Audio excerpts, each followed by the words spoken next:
Hi, I'm Alex. I'm the Chief Executive of the Infectious Infection Society, and with the branch conferences and SIG conferences now in full swing, Jude and Kerry, as President and Vice President, and I will be giving quick updates on what we've seen and heard, just to give a bit of feedback to the broader membership. So last week was the Northern Ireland Conference, which was an amazing event. So congratulations to Regine and the Northern Ireland group in putting on a really phenomenal event. Had over 100 delegates, 11 exhibitors, and a fantastic agenda in a beautiful setting. So just as a bit of, I guess, a background, obviously all our members get to go to our branch and SIG events for free.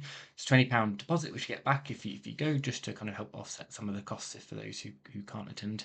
But amazing kind of activities, and you get those all for free, and the deposit back is assuming you get to go.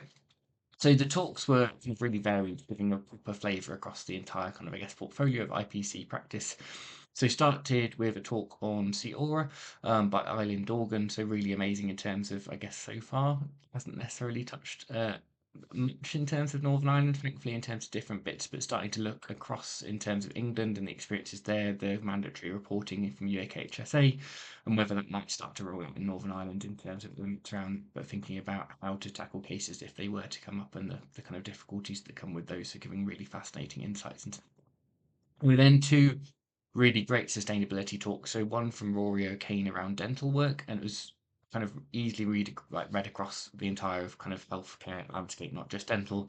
But I guess some of the key takeaways were thinking about just the financial impact and the global impact on sustainability of some of the normal products that we use, and thinking through kind of where they're made, how they're transported, whether it's by plane, by sea, where it's stored, all of those types of elements, and really fascinating. But also a lot around how some of the things that make the biggest changes to sustainability are ultimately things that people do, but without really thinking of the logic of it. Also, kind of the example Rory gave was cling film within dental hospitals, wrapping up elements, which isn't sustainable in terms of different bits, but also there's no evidence for in the literature in actual IPC practice. It was just more people do it because that's how they've always done it. So kind of these changes that actually, if we start to challenge, can make a huge difference in terms of elements around that.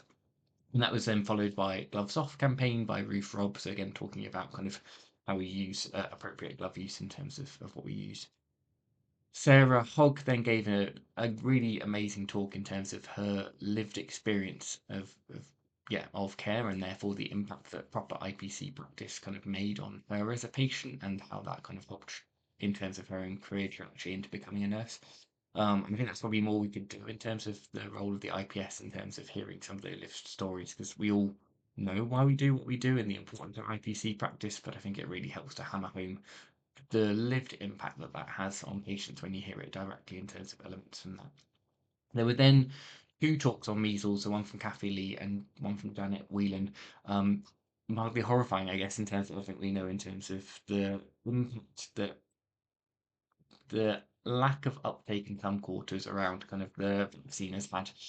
We all know why, in terms of the kind of study that was completely miscredited in terms of, kind of overturned in terms of that kind of Lancet series, but just the fallout that we now see in terms of that, in terms of measles, and yeah, the kind of increases that we see, and how to kind of deal with those.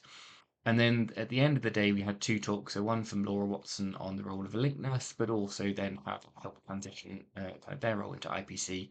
And then another from Naomi McLaughlin in terms of career development of an IPCM, which again were just a brilliant way of rounding off the day in terms of that kind of trajectory of IPC practitioners in terms of their own journey and what that means to them. So a really fascinating event. I learnt loads in terms of different bits, but it's a kind of brilliant event with over 100 delegates and 11 exhibitors. So I hope that gives a bit of a flavour of the types of things you can hear about. If you want to check out the what's coming up, and just go to the IPS website and look at the events, and say, as members, you get to go to all of those for free. You just get the £20 deposit back if you get to go. But if you don't, then it just means that helps offset some of the costs. It means we can continue to fund things like supported placements, like basis to national conference, and elements around that. So I'm really looking forward to the next sets that I get to go to, and hope that inspires you to go as well. Thanks.